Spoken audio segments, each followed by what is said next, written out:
रहेगी। हम कभी धर्म को समझे ही नहीं।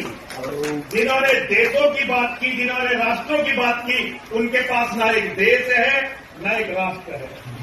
और जो अपने धर्म पर अड़िग रहे, उनके सबके देख लो कितने राष्ट्र, कितने देश हैं। आज मैं केवल एक व्यक्ति के प्रति संवेदना व्यक्त करता हूं। हम हड़ताल जलाते हैं मेघनाथ को। मेघनाथ जैसा चरित्रवान व्यक्ति इस धरती पर दूसरा पैदा नहीं हुआ। हम हड़ताल जलाते हैं कुंभकर्ण को। कुंभकर्ण जैसा वैज्ञानिक योद्धा इस धरती पर पैदा नहीं हुआ। कुंभकर्ण के बाद इतना चरित्रवान व्यक्ति, और उनकी गलती क्या थी?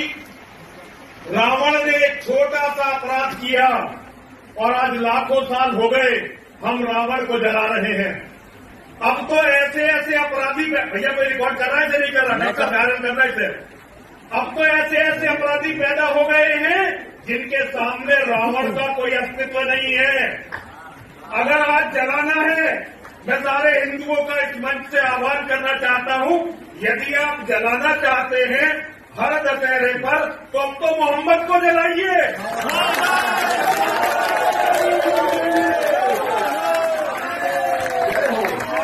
दुनिया में जो खून खराबा हो रहा है, जिसके कारण खून खराबा हो रहा है, वो है अरब का दरिंदा मोहम्मद। अगर जलाना है तो मोहम्मद के पुतले जलाने शुरू करो, ताकि दुनिया मोहम्मद के बारे में। और जब हम राजनीति की बात करते हैं तो एक बात याद रखना, केवल मोहम्मद के मानने वालों को 1.5 दिन लगा, वो हमारे बांग्लादेश में 16 लाख बहन भाइयों को खा गए। हो सकता है आप में से बहुत सारे लोग उन्हें बहन भाई ना मानते हो, लेकिन नरसिंहानंद, जिसने अपना पूरा जीवन आपसे, हिंदुओं से भीख मांगकर खाने में लगाया, वो नरसिंहानंद अच्छी तरह से जानता है कि दुनिया में जहां भी हिंदू है वो मेरा भाई है, मेरी बहन है। और उनका कातिल कोई और नहीं, मोहम्मद और मोहम्मद की किताब कुरान है। जब तक इन्हें नहीं जलाओगे, धरती पर शांति आने वाली नहीं है। आज दुर्भाग्य है, जिन लोगों ने हमारे कवि जब अपने हिंदुओं की प्रशंसा करते हैं तो मुझे कई बार बहुत शर्म आती है। दुनिया की हम एकमात्र निर्लज्ज कौम है। 16 लाख बहन भाई हमारे मारे गए और हम उनके साथ क्रिकेट खेल रहे हैं। दुनिया में और किसी कौम के साथ नहीं हो सकता।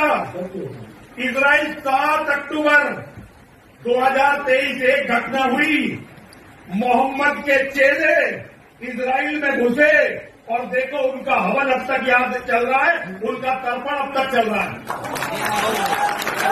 लेकिन हम 16 लाख तो अभी मारे गए। नेता बयान तक, जिन नेताओं के बारे में कवियों ने लाखों कविताएं लिखी, वे नेता उन लोगों के लिए, हमारे लोगों के लिए फिट नहीं कर सके। ऊपर से आया आदेश कि कोई भी बांग्लादेश के हिंदुओं के बारे में नेता बोलेगा नहीं। राजनीति मौन हो गई, हिंदुओं के सारे आधारभूत स्तंभ ढह गए। मैं कुछ नहीं कर सकता, लेकिन मैं अपनी गर्दन कटवा सकता हूं। रामगिरी जी महाराज के लिए लाखों मुसलमान इकट्ठे हुए मुंबई में। मैं उनसे कहना चाहता हूं, मुंबई छोड़ो, दासला के मंदिर में आओ। नरसिंहानंद तुम्हारा स्वागत करने के लिए तैयार बैठा है। रामगिरी जी महाराज ने तो कुछ भी नहीं कहा। जो मोहम्मद के बारे में मैं तुम्हें बताने वाला हूं, पाकिस्तान का मौलाना तारिक मसूद खुलेआम कहता था कि मोहम्मद के बारे में यदि गुस्ताखी की बात सुनो तो गर्दन काट दो। अब अपनी गर्दन बचाने के लिए घूम रहा है। लेकिन अनिल भाभी जी, मैं आपका गुरु, वेद में तुम्हारा गुरु। कल को याद रखना कि इजराइल ने लड़ाई लड़ी थी युद्ध के रूप में, लेकिन वैचारिक युद्ध कहीं से शुरू हुआ तो वो डासना के देवी मंदिर से शुरू हुआ।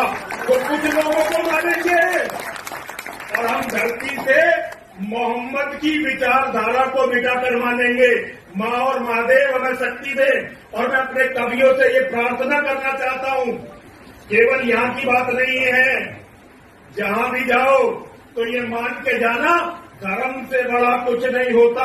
और कोई व्यक्ति चाहे कितना ही बड़ा हो, वो तो धर्म के सामने कुछ है ही नहीं। व्यवधान के लिए अली जी तुम्हारी इच्छा पूरी करती? हाँ जी, होगी। तो वायरल कर देना, आप भी वायरल कर देना, पता चले। आप करोगी, अली जी करेंगे तो पता चलेगा कि नरसिंहानंद ने कहा है अब रावण के नहीं, मोहम्मद के पुतलों को फूको।